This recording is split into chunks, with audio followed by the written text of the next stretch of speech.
हमारे व्यस्त जीवन में ईश्वर की आवाज़। जब भी हम एक विशालकाय बड़ का पेड़ या पीपल के पेड़ को देखते हैं तो हम उस पेड़ की मजबूती को देखते हैं कि किस तरह से वह पेड़ खड़ा है, मजबूत है, वर्षों वर्षों से टिका हुआ है। इसलिए उस पेड़ में एक अद्भुत ताकत है, धैर्य है, ऊर्जा है और चेतना भी है। छोटे काम करने के लिए कम ऊर्जा चाहिए, थोड़ी ऊर्जा चाहिए। बड़े काम करने के लिए बड़ा ऊर्जा चाहिए, बड़े ऊर्जे का स्रोत चाहिए। और आध्यात्म एक ऐसा कार्य है जो सबसे बड़ा है, ऊंचा है, श्रेष्ठ कार्य है।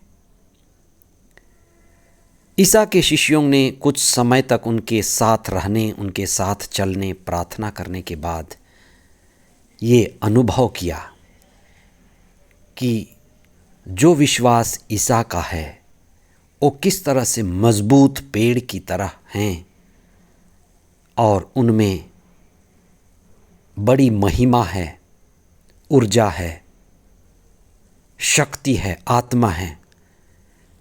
उन्होंने इस रहस्य को जाना कि उसका स्रोत ईश्वर है और ईश्वर तक पहुंचने का मार्ग चेतना है, ऊंचा विश्वास है। इसलिए उन्होंने कहा, प्रभु हमारे विश्वास को बढ़ाइए। आज हम इस पर चिंतन करें। 10 नवंबर 2025, 32वां सामान्य सप्ताह, सोमवार। पहला पाठ प्रज्ञा ग्रंथ अध्याय 1 पद संख्याएं 1 से 7 तक और संत लूकस का सुसमाचार अध्याय 17 पद संख्याएं 1 से 6 तक। आज के पहले पाठ में जो प्रज्ञा ग्रंथ से उद्धृत है, प्रभु का वचन कहता है कि ईश्वर का आत्मा सारे संसार में व्याप्त है। ईश्वर कण कण में है। ईश्वर की चेतना हर एक चीज में है।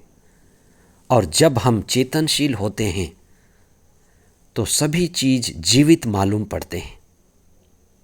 ईश्वर का आत्मा हर चीज में व्याप्त है। इसीलिए तो संत पौलुस कहते हैं कि जो प्रभु से प्रेम करता है उसके लिए सब चीजें कार्य करने लगती हैं। क्योंकि जो प्रभु से प्रेम करता है, जुड़ता है, आत्मबोध और आत्मज्ञान और आत्मचेतना में बढ़ता है, पवित्र आत्मा उस व्यक्ति के अंदर कार्य करने लगता है, चाहे वो कोई भी धर्म का क्यों ना हो। इसलिए ईश्वर का आत्मा जो सारे संसार में छाया है, वह सब चीज को एकता में बांध देता है। इसलिए सबसे जरूरी है कि हम प्रभु के साथ जुड़ें, आत्मा में जुड़ें और इसमें बढ़ते जाएं। सुसमाचार में प्रेरितों ने ईसा से ये प्रार्थना किया कि प्रभु हमारे विश्वास को बढ़ाइए। प्रभु ने एक बात कही थी कि तुम सभी से प्रेम करो, सबसे। ईसा ने तो ये भी कहा कि तुम शत्रुओं से भी प्रेम करो। एक कठिन शिक्षा थी। और अगर तुम्हारा भाई या बहन बार बार आकर के गलती करने के बाद कहे कि क्षमा करें, मैंने गलती कर दी, और क्षमा मांगे, तो प्रभु ने कहा उसे क्षमा कर दो। पेतरुस जैसे शिष्य रहा होगा जिसके लिए ये कदम कठिन था।